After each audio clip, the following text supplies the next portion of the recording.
Hi everyone, welcome to my channel. So I'm going to be making corned beef and cabbage. Every time St. Patrick's Day rolls around, I just have the urge to make corned beef and cabbage because you have to, right? So it's so easy and so delicious. I should actually make this more than once or twice a year. But anyway, I really shouldn't call this a recipe video because it really is that easy. Basically, if you can put things in a pot of boiling water, you can make corned beef and cabbage pretty much. So this is all you need. Here is the corned beef that I got. Potatoes, carrots, cabbage, and onion. Now the onion you can't omit, just your preference. Like for me, like when I make a roast, like a pot roast, I have to have onions. Onions are very, very important. But for corned beef and cabbage, I pretty much leave it out. But I just wanted to show you guys that, some people do use onions. So anyway, the first thing we're going to do is we're going to open up the corned beef, put it in the pot, enough water to cover the corned beef, and then we're going to take it from there. Oh, and I want to mention before we start cooking that there's a small packet of spices that comes in most corned beefs. So when you're opening up the package, make sure you don't accidentally toss it out. It's kind of important. So I'm going to show you what it looks like close up and what kind of spices are in there. So you're going to open up the packet and you're going to put it on the corned beef and in the water as it's cooking. So let me show you close up of what's actually in there. So here's a pretty good close up. Here's all the spices that's in the pack.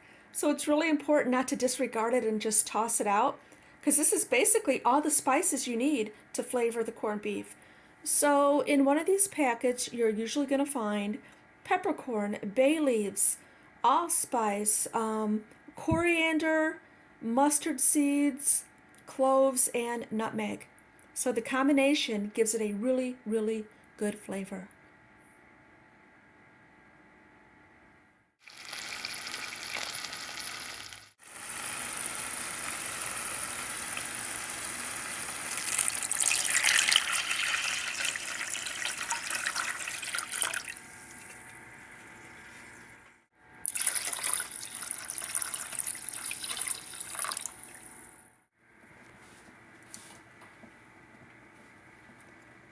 Okay, so we're going to check back in about 3 hours.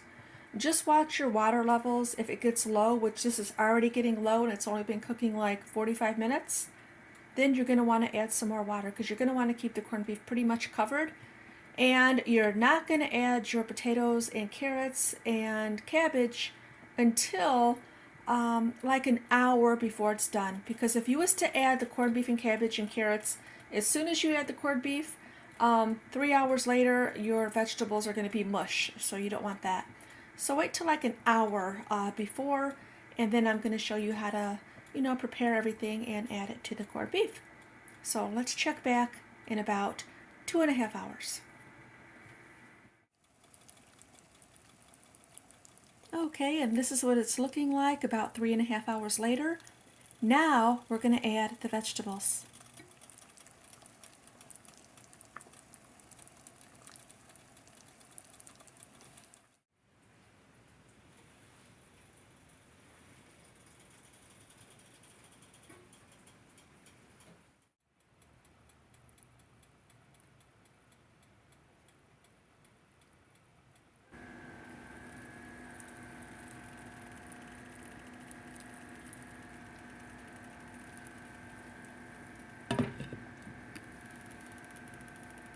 Okay, here is the finished product.